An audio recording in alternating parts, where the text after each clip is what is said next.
សូមស្វាគមន៍និងសូមជម្រាបសួរមកកាន់ Channel BK Media ថ្ងៃនេះខ្ញុំនឹងបង្ហាញបងប្អូនអំពីវិធីធ្វើការបដូរសំឡេងនៅកន្លែងនៅពេលដែលយើងចុចឡុករថយន្តរបស់យើងប្រភេទពួរបាទរថយន្ត EV គឺប្រភេទពួររថយន្ត Dipal A05 ដែលបងប្អូនអាចធ្វើការបដូរសំឡេងឡុកសោឬក៏បងប្អូនអាចដាក់សំឡេង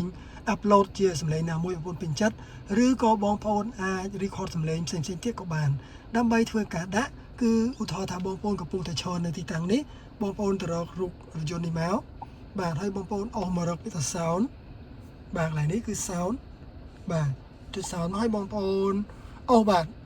អ្នកខ្លះគាត់ឈរពីលើបាទអូរហូមនៅខាងក្រោមបងប្អូននឹងឃើញកន្លែងនេះគេដាក់ថា sound បាទអញ្ចឹងបើសិនជាបងប្អូនគិតថាសំឡេងរបស់រំខានបងប្អូនចុចបិទមកនៅពេលដែលបងប្អូនឡុករថយន្តបាទឡុកឡានហ្នឹងបាទគឺមិនមានសំឡេងទេតែបើសិនជាបងប្អូនចង់ប្រើសំឡេងផ្ទាល់ខ្លួនសំឡេង record ឬក៏បងប្អូនចង់ប្រើសំឡេង demo របស់គេមាននៅក្នុងឡានស្រាប់ក៏បានបាទចូលកន្លែងសញ្ញាព្រួយនេះមកបាទនៅពេលដែលបងប្អូនចូលមកគឺគេមានសំឡេង3ប្រភេទដែលបងប្អូនដាក់បាទគេ free បាទទី1ពេលបងប្អូនឡុកសោបាទទី2你所车បាទទី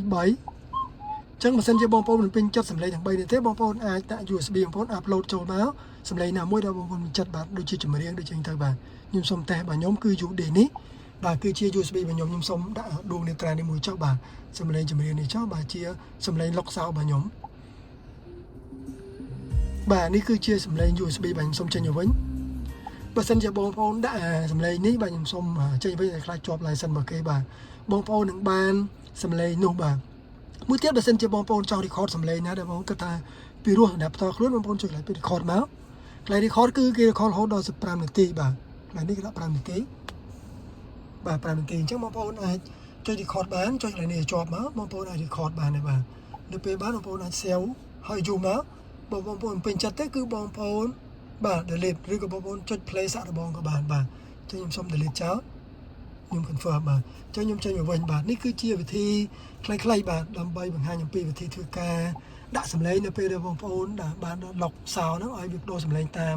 អារម្មណ៍បងប្អូនពេញចិត្តបាទអញ្ចឹងការបង្ហាញរបស់ខ្ញុំខ្លីៗមានតែប៉ុណ្ណឹងអំពីប្រភេទពួររថយន្តបាទ Dipal A05 បើមានចំណុចណាដែលលោកខ្វះខាតសូមខាន់តែទៅ Channel BK Media ផងហើយសូមជួយ subscribe Channel BK Media ផងដើម្បីទទួលបានវីដេអូក្រោយៗបន្តទៀតសម្រាប់បងប្អូនដែលក៏បន្តបានជួយ subscribe នោះបាទសូមជួយshare វីដេអូនេះបន្តដើម្បីឲ្យវីដេអូនេះទៅដល់អ្នកដែលគាត់ប្រើរថយន្ត Dipal ឲ្យគាត់ចេះផងបាទជាចុងក្រោយសូមជម្រាបលាបងប្អូន